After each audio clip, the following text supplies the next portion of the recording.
দেখো আজকে অফিস থেকে ফেরার পথে কারা এসছে আমার সাথে দেখা করতে। এই একজন আর এই যে দুজন। তুমি এসছো আমার সাথে দেখা করতে?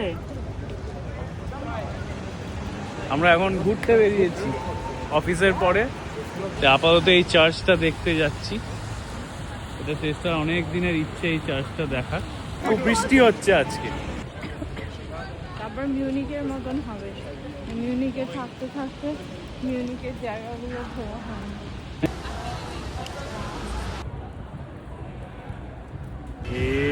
কোথায় এসছি আমরা?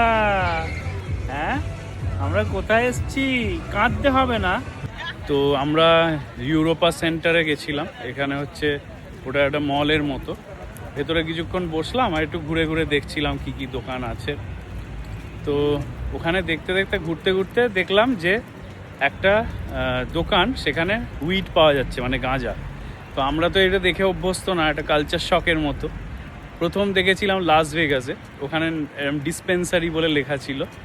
তো আজকে এখানে দেখলাম। এবং কিছু কিছু জায়গায় ইউরোপে, যেমন ধরো অ্যামস্টারডামে ওটা হচ্ছে পুরোপুরি লিগাল।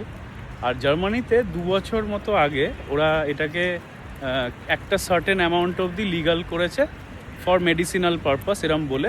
তো আপ টু সার্টেন অ্যামাউন্ট তুমি কিনতে পারো। এবং সেই অ্যামাউন্টটা বাড়িয়েছে 2 বছর আগে, একটু সামান্য বাড়িয়ে হচ্ছে। লোকে সেইটার কিছুটা অ্যাডভান্টেজও নেয় বলতে পারো। যাই হোক, আমাদের কাছে এগুলো ইনফরমেশনগুলো বা এই জিনিসগুলো দেখা সম্পূর্ণ মানে যখন আমরা দেখেছিলাম তখন অবাকই হয়েছিল। হ্যাঁ, অবাক করা।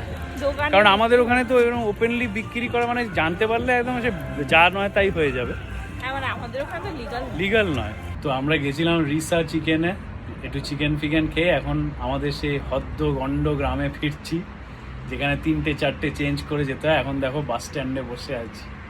কি দিন এসছে আমাদের! হ্যাঁ, গাড়িতে উঠতাম, পাড়াপট চলে যেতাম, সেখানে এখন এরকম বসে থাকতে হয়। এক্ষুনি লোকে বলবে একটা গাড়ি কিনে নাও, এখানে ড্রাইভার লাইসেন্স করতে অনেক টাকা লাগে।